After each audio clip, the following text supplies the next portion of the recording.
It's time for the Creative Real Estate Podcast, your source for out-of-the-box real estate investing strategies, brought to you by realbluespruce.com. Welcome back to the Creative Real Estate Podcast. I'm your host, Adam Adams, and we're in for a treat because today we have Nizan, not Nissan. Nizan, tell us a little, say hi. Hey guys, how are you? Hey Adam. And why did I separate your name like that? It's funny because when I was born, my parents were immigrants, and they thought they had spelt my name correctly from Hebrew, but they actually misspelled it. So everybody calls me Nissan or Nizan or Nizan. So it's actually Nizan. So perfect. Like in Italian on the pizza, the Z is a TZ sound. And just like Nizan, the Z should be a TZ sound. Exactly. Well, it's really good to have you. You've got a radio show. You're the traveling investor. You're a famous guy out from the southern Florida. And actually, the education course that I'm taking, you are one of the higher-ups in RE Mentor. You've helped them with a lot of different things. And you actually hosted an event that I went to, and I remember that day was the day that I said, I need to get you out here in July to speak for my group. Would you be willing to do it? And we kind of talked about it, and he said, you know what, if you can pronounce my name right, you can have me. So so guys, when you come to this event, it's on July 21st. Say Nizan, not Nissan. That's all right? Right. Perfect. Thank you. Well, tell us a little bit about your history in real estate. So I was born into a family that understood the concept of buying real estate. You know, my dad always embedded into my mind and into my brother's heads that doesn't matter what you do. If you own a piece of land free and clear, you're the richest person in the world because nobody can ever take that away from you. And there are so many things you can do with it, right? And he also, kind of drilled into our heads that there's two types of people in this world. Those that pay rent and those that collect. And son, you always want to collect. So going through life, I always had that in the back of my mind, and watching him buy real estate, renovate real estate. I was part of that as well. A lot of commercial properties in New York City and around the country, and just growing up with it, always in the background, always knowing that real estate was something that made people wealthy, right? All the wealthy people in the world, they make money at their careers, but then they take it and they invest it in real estate, right? Real estate, if you look at the long trend of real estate, it has its ups and downs, right? We just came out of one of the biggest crashes that we've had. But if you look at the overall incline, it's always going up. Yeah. And, I've lived in Israel for many years. I've flipped houses in Israel. I've flipped houses here. I owned a restoration and renovation company in New York City with my brothers. We did a lot of single-family homes. We did a lot of commercial properties as well. So I've always been involved in it. I've done other things as well. I used to work on Wall Street. I used to have clothing stores in Manhattan in the Village. But it was always real estate. Even when we had our clothing stores, we actually closed the stores, bought the building that the stores were in, and kind of retired ourselves from working because we now had passive residual income that every single month the checks were just coming in. Yeah. So, I grew up in that. And about 9 years ago, I came back to the U.S. I came back to Florida. I was living in Israel. And I told my wife, I said, it's a good time to go back to the U.S. so we can, start accumulating some real estate. And I started, buying single-family homes, fixing them, flipping them, made really good money. There were some great opportunities to be had here in South Florida, but I saw the end already coming, right? Because there's a finite amount of single-family homes and foreclosures that you can do, and there's only so many houses that you can flip. And one of the main thoughts was, or ideas that I understood was, when I sell a house, I'm not making any more money until I sell the next house. Mm-hmm. 6 months, it could be a year, it could be a year and a half, right? So I also wanted to have that passive income where you create something once, where you buy something once, and it's the gift that keeps giving, right? And I went out and I started looking for people because I always knew that I'm not the smartest or the sharpest, tool in the toolbox. I always understood, especially reading Napoleon Hill's Think and Grow Rich and all these other incredible writers, I always knew that I had to surround myself with the right people that were smarter than me, people that have already done what I wanted to do, people that have already stepped on the landmines and said, you know what, don't step here, step there, because that's what's going to happen. Yeah. And I was going around, I was searching on the internet, I was looking for people, looking, and then I came upon RE Mentor. I came upon their home study course. Mm-hmm. So I bought the home study course, and I did exactly the opposite of what they told me to do. Oh, good. I That's bought interesting. I bought a fourplex in a D neighborhood, right, about a half hour, 40 minutes north of where I live. And it was great when it cash flowed. When the tenants paid rent, it was great. I was making about $3,000 a month positive cash flow after the mortgage and my expenses. But again, it was when they decided to pay. And I didn't have a property manager in between me and my tenants. So I would call them up and I say, hey, I'm coming up to collect the rent. And they said, yeah, I've got it. And I would drive 40 minutes, knock on the door. Either nobody would answer or they would answer and say, oh, come back tomorrow. And it was just a big pain in the butt. Yep. So then I decided, I said, okay, I need to go deeper into this education process. And I got educated. And I got to tell you, it's like seeing a movie, right? You go see a movie once, it's wow, you get blown away, it's amazing, you like it. You go see it again, it's like, oh, I missed that. You see it again, it's like, oh, I didn't catch that concept. So I kept going and going and going. And the one thing I liked about Dave Lindahl was that he's still in the trenches buying properties. So he's not one of those guys that said, I bought real estate 20 years ago. Let me teach you how to do it today. Yeah. He's going, look, I just closed on a property. Let me show you what I did. And I've got another property under contract. Why don't we take a bus ride over and I'll show you what we're doing over there. And that really got to me. That really said, you know what? This guy is doing it. He's making things happen and he's teaching us, right? He's really looking out for my best interest to be able to succeed. And one of his great mottos is, we're not successful unless our students are successful. Mm-hmm. And I really appreciated that with him. So I went out and, I met my business partner at one of these real estate investor meetings in South Florida. And I said, let's partner up together because I knew she was a lot smarter than me. Right? She's got a master's degree in economics from France and from the University of Miami. She can do backflips on an Excel spreadsheet that I couldn't even think about. So we partnered up, and it's been an incredible journey ever since. And I'm really excited, especially now for what the future holds, because we just partnered up with another gentleman who, for the last 10 years, has been working with family offices, building their empire for them. So in the last 10 years, he's closed about he's raised over $130 million in equity. Wow. And he's got relationships with brokers in the markets that we're buying in. And that's one of the main reasons why we're getting such incredible opportunities brought to us, because of his connections. He's underwriting incredibly well. So we really have a good allocation of responsibilities between the three of us, and it's really working well. Perfect. So we're going to spend a lot of this interview today talking a lot about the team and your team and how you built your team. I want to take a brief pause and just so the listeners know, what does your portfolio look like? What types of assets are you invested in? How large is the portfolio? If you could kind of share a little bit of that. Sure. Well, with my family, I went out to buy 3 office buildings in Manhattan. This was in the 80s and the 90s, and today the equity just soared. In one of them, the mortgage is paid off. In 2 of them, we're paying off the mortgage aggressively, so we don't have any debt, and it's just a huge equity stake in that. And those were partial residential and partial commercial properties when we bought them. And I don't know if you know about New York State; it's a tenant-friendly state. Mm-hmm. Which means that the laws are for the tenant rather than for the landlord. So if the tenant decides not to pay, there's really not much you can do except go through the entire court process of evicting them, and that could take anywhere between 6 months to a year and a half. And I understood, so we went and we converted those units into strictly commercial office spaces, where on the bottom floor, the main floor, we rented it out to retail shops. There's like a CVS. Are you familiar with CVS or Walgreens? Oh yeah. So in New York, there's a company called Duane Reade.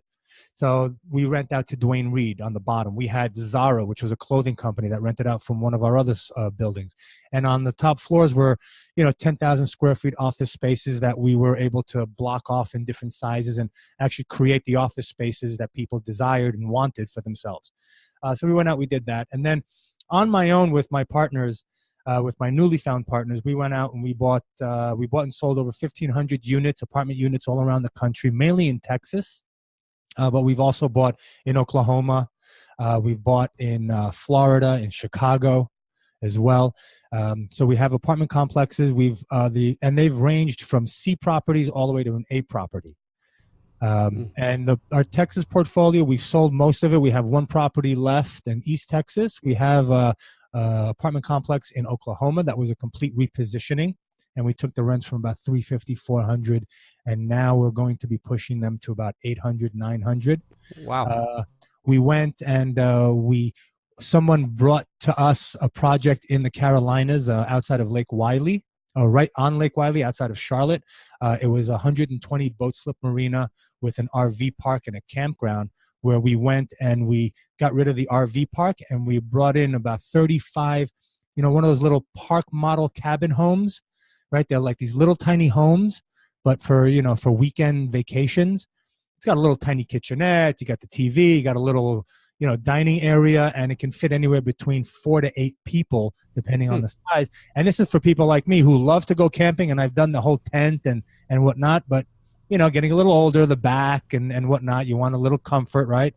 So this is for people that love to go out camping, but don't really want to stay in a tent. And it's on a lake. It's really beautiful. It's got 14 acres of land. So we've got that.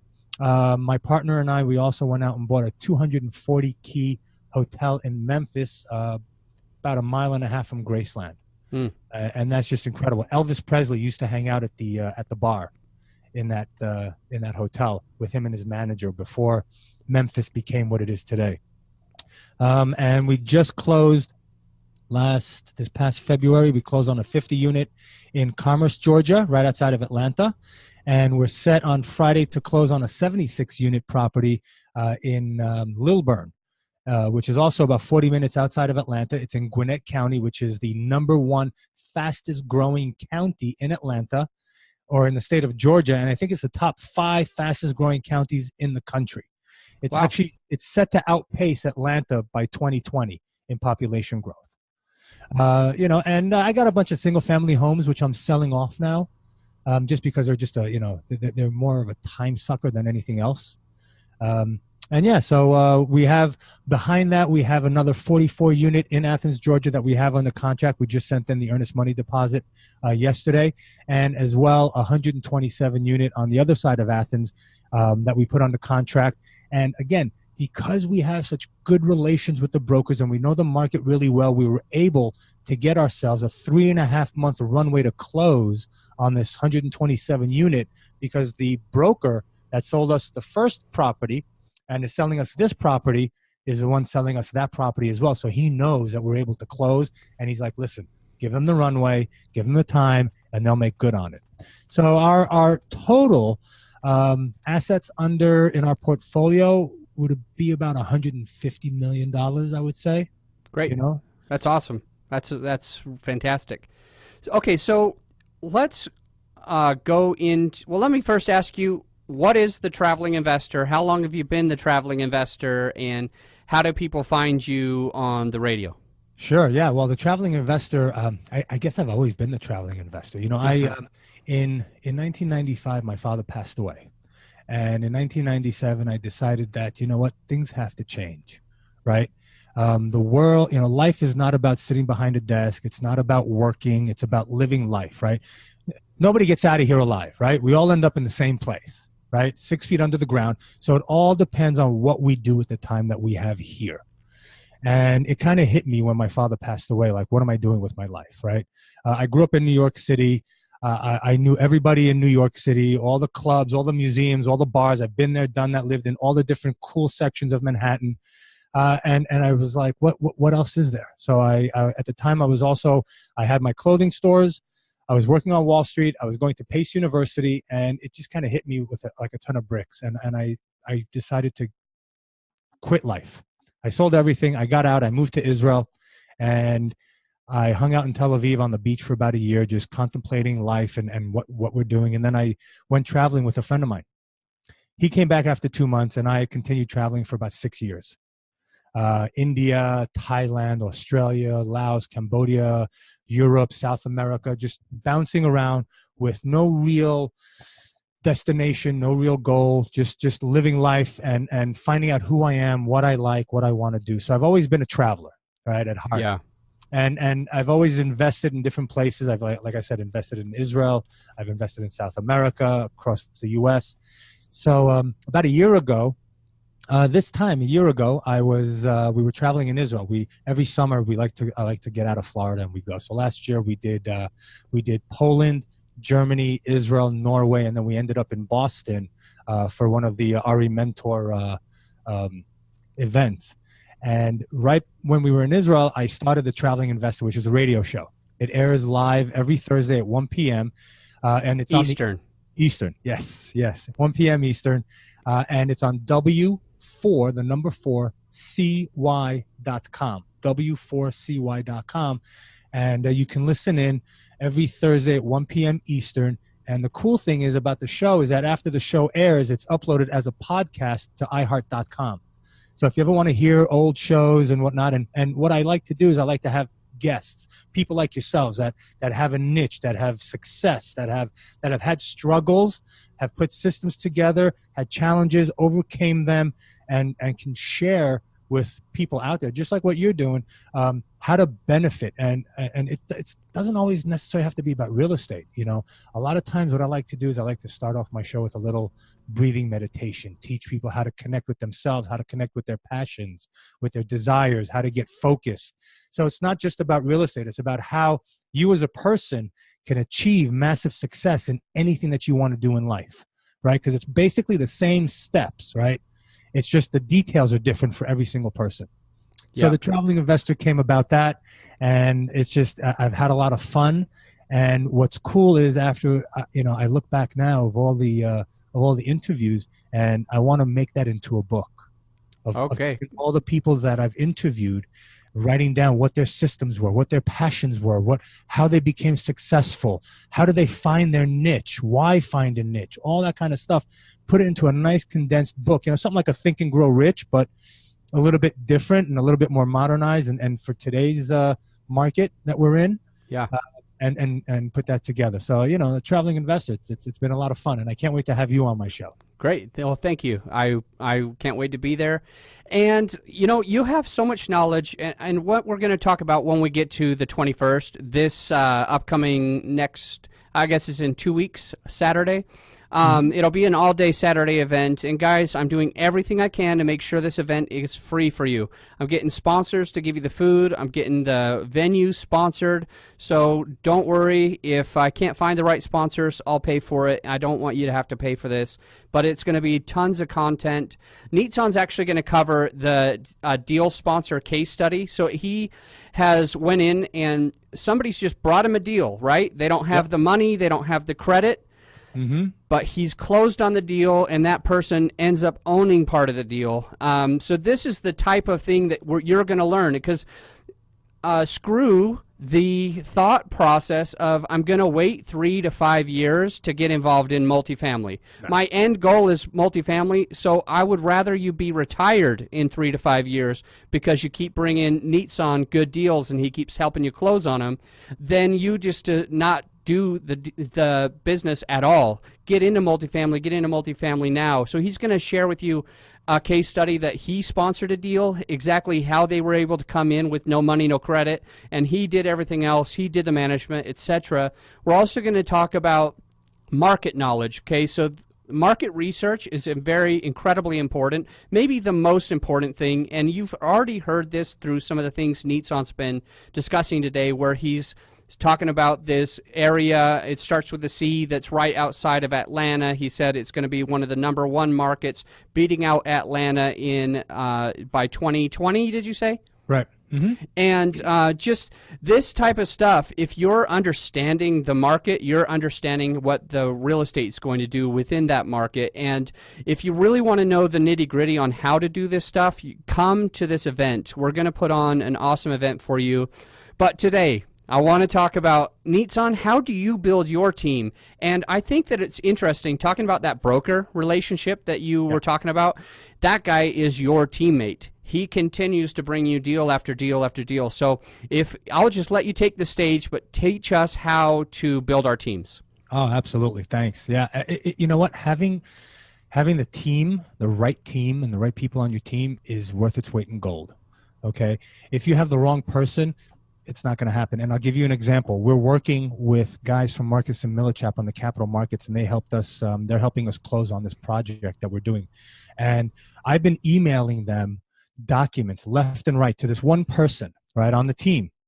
And yesterday, and I was emailing them last week, right? We're closing this Friday, July 6th. I've been emailing them all the documents, insurance docs, rent rolls, personal financial statement, all this stuff.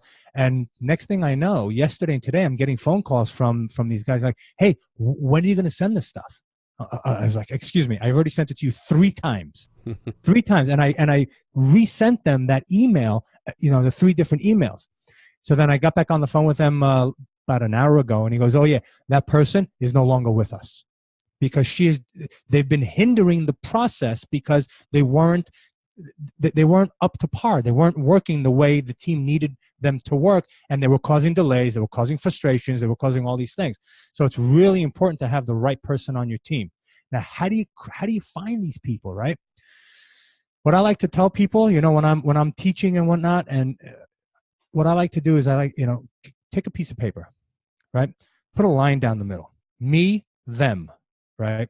And then you create what I call your inventory list, right? What do I bring to the table, right?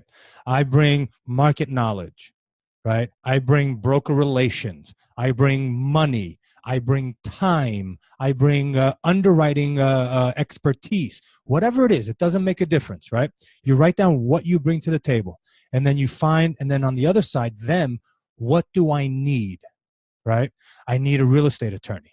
I need an SEC attorney. I need somebody who can bring me some incredible financing opportunities, right?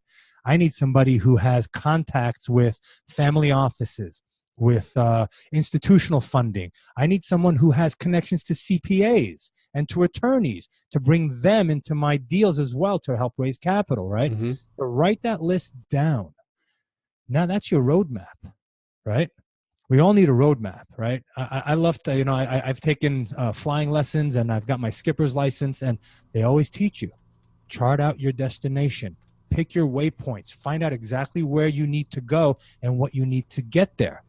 And that's kind of the same thing, where you're creating your inventory of what I bring to the table and what I need.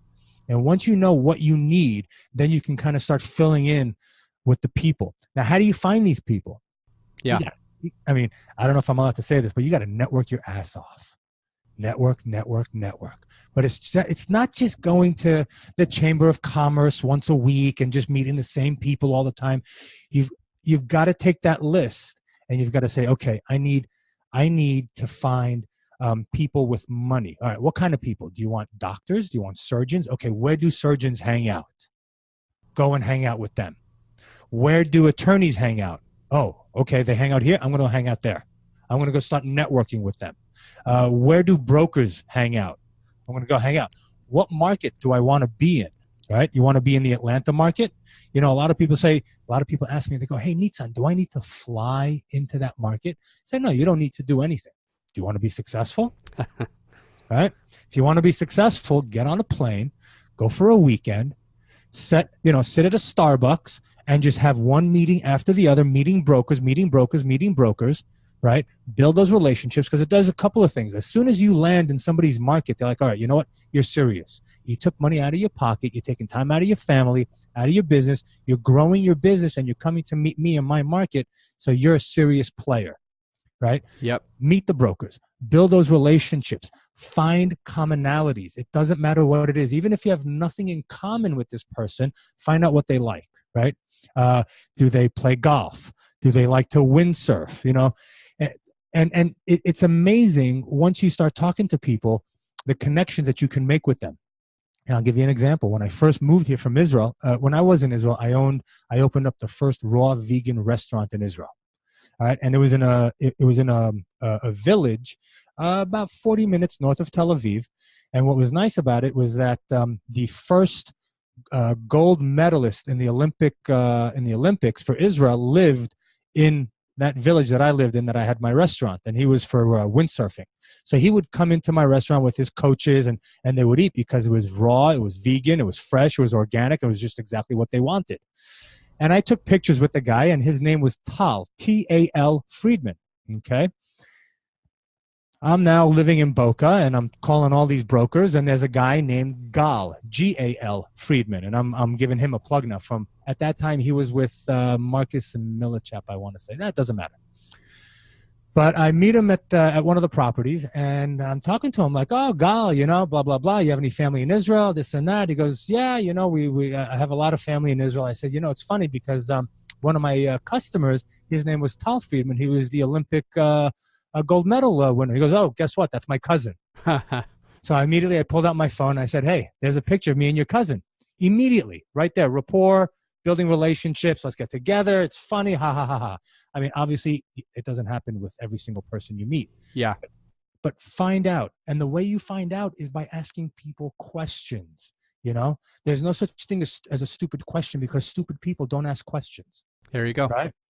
So ask questions. What do you do? Where are you from? How long have you been here? Why did you get involved in real estate? What do you like about brokering, right? What do you like about the company that you're with? How long have you been with the company? Are you married? You have kids? People love to talk about themselves, right? And you know what? You made a really great point in the beginning about names. People's names are golden to them. If you can pronounce somebody's name correctly, especially if they have a very strange name, not a John or a Mike or a Cindy or a Sue, but like a Nizan or, whatever it is, if you can pronounce that person's name correctly the first time, you won them.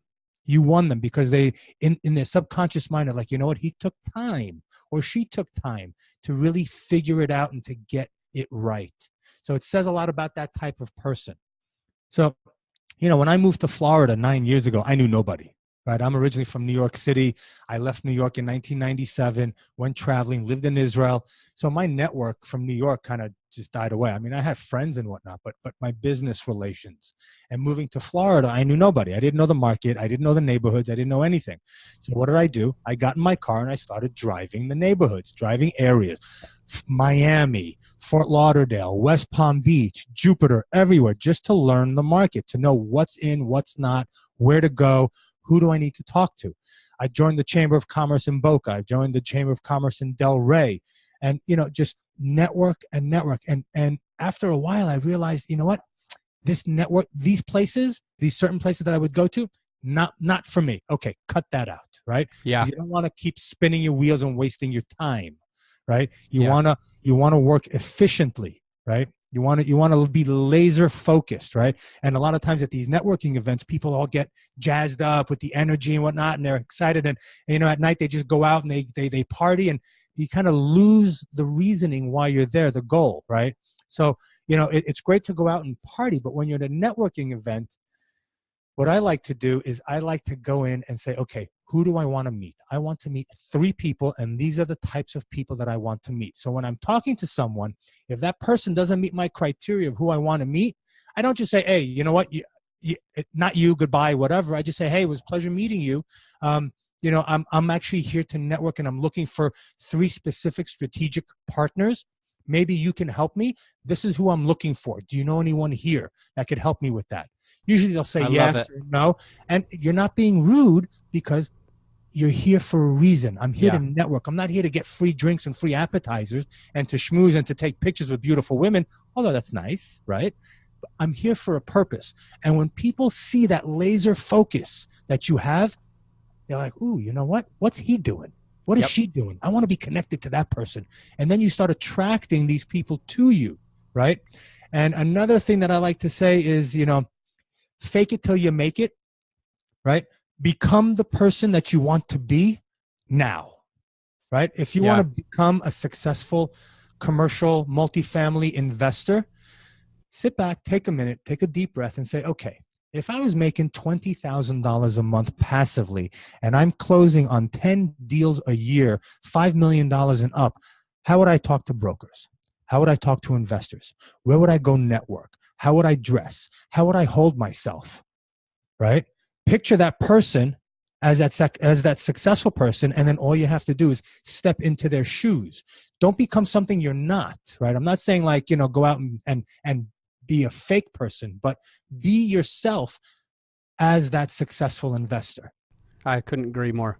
Right. One thing that I want to just kind of touch on is something you haven't really used the exact word that I'm going to use, but in all that you've said today, it's always reverse engineering the whole process. You've always seen yourself at the end, and you've always continued to work backwards. You're always providing value to other people, like when you create a raw vegan restaurant in a place that they don't have one yet, you're fulfilling a niche. You're correcting a need that's there, and everything that you do when you're going to go to a networking event, unlike 99% of the people that I would say that are there, they're just there to shake hands and maybe pitch their business, but you're there to meet strategic partners so that you can go farther and faster together.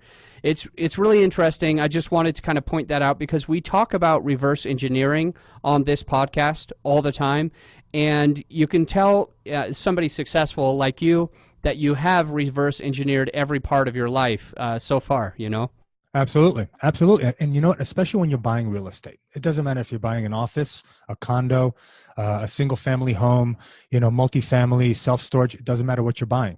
You have to start with the end in mind, right? How am I going to exit the property? When am I going to exit? Who's going to be my buyer when I'm ready to sell? And then you focus on that. And if that end buyer, that end user, that end works with you, then you can start working backwards, right?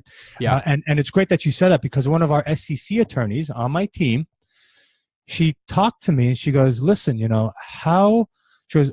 when she was on my show, Jillian Sidoti, and you guys can go listen to her podcast, but she says, when you're a sponsor or when you're a partner in a deal, right? How do you know that this deal is a good deal for you?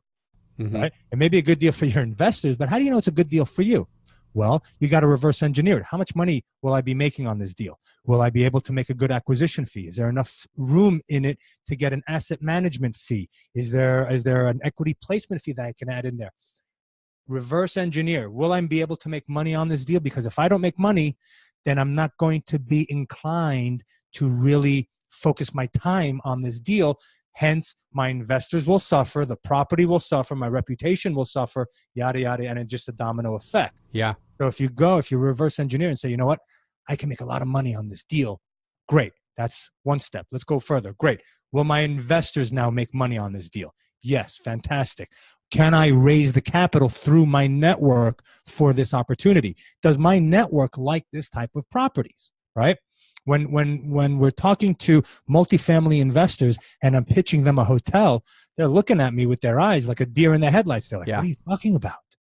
We got to worry daily about daily income and raising, no, I don't understand that. So why would I talk to them? Right. So it's all about reverse engineering. Right. And it's, I have kids, right? Reverse engineering behavior with kids and raising kids. What kind of kids do I want to raise, right? What kind of nutrition do I want to give them? Do I want them to be warriors or do I want them to be sheeple, right? I got two daughters. They're 10 and 12. Dude, they scare the crap out of me, man. My daughter's got 6-packs on their stomachs. They go to Taekwondo 4 days a week. They're doing like swords and staffs and all these things. They're becoming ninja warriors. Yeah. Because that's what I want for them. I want them to go out into this world knowing there's nothing that I can't do once I put my mind to it. So you're absolutely right. Reverse engineer everything. Who I want to be, what do I want to be, set your goals, and then bring it back. And I got to tell you, just quickly about goals, there's a book called The 12-Week Year. I believe his name is Brian Moran. I'm going to have him on my show in August. He wrote The 12-Week Year. We set, we're always told, set your goals a year out, right? 5 years. Reverse engineer backward so you know what you have to do today. I don't know about you, but after the third month, that 5-year goal, you're going sideways already, right? Because a deal didn't close that you hoped it would close, or it closed backwards. There's things going sideways. So you lose sight of that year-end goal, of that 5-year-end goal. What this book teaches you is how to take your year goals and bring it into a 12 weeks. So every 12 weeks, you're hitting another yearly goal. So imagine that in 12 into 52 is what? Let's say 4, right? 4. So you can hit 4 goals, 4 yearly goals in 1 year by doing the 12-week year if you know how to do it backwards and if you know how to set that up. So yeah, Great. reverse engineering, absolutely. I love it. We've gotten a lot of value, so I really just want to say thank you for your time for coming on today. And I hope that for the listeners' sake, I don't care if they're from Florida, from New York, from LA, buy your ticket today. Just come out. This is a free event, but I mean, it's an event where we could be charging hundreds and hundreds of dollars because the value we're going to get from market analysis and learning how you can do strategic partnerships with deal sponsors, etc. Well, will you at least just define what is a deal sponsor before we get off of the call? What is a deal sponsor? Sure, deal sponsor. Okay. When you're going to a lender and you're saying, hey, Mr. and Mrs. Lender, would you lend me $4, $5, $6, $10 million, $1 million to buy a commercial property? The bank, the institution is going to say, yeah, sure. What experience do you have? What's your net worth? What happens if, God forbid, the property goes sideways, you lose 50% of your tenants? Are you able, out of your own pocket, to pay for the debt service? Right? I'm a skipper. I like to equate things to sailing, right?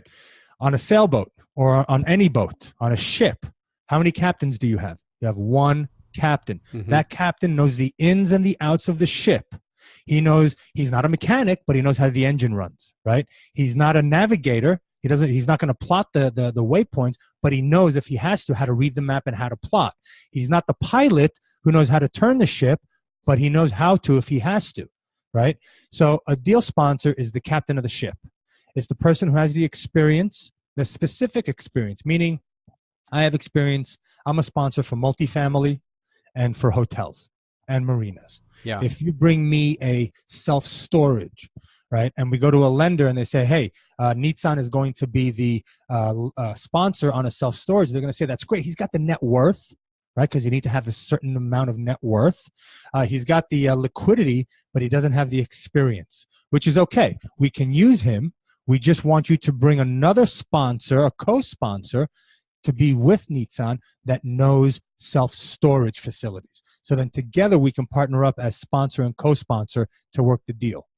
So you need to have the sponsor. You need to have someone who has the experience, the net worth, and the liquidity for that asset class that you're looking to acquire. I hope that answers your question. Absolutely. Really the 3 main things that the bank needs to know that a deal is going to work, because you don't necessarily, I mean, just for some of the listeners who may not know this, is that if you're buying a single family up to a 4-plex, they will check to see how much money, how your income and how much money you have coming in every month, right? But if you're going to look at a 5-plex or a 100-plex or a 200-plex or a hotel, they're going to look at the business plan of how much money is coming into that business per month. So multifamily is just really a business. You're just running a business. Mm-hmm. And there's 3 things. If the bank's going to give you money, they need to look at these 3 things. So deal sponsor is basically Nizan Mosery being that skipper, that captain who says, well, I have this, and this. We can qualify for this loan. And by the way, you'll probably be able to raise the money easier too, because you have a huge network, and you really reverse engineered and have been focusing on that network for some time, which is one of the main reasons you probably have your radio show.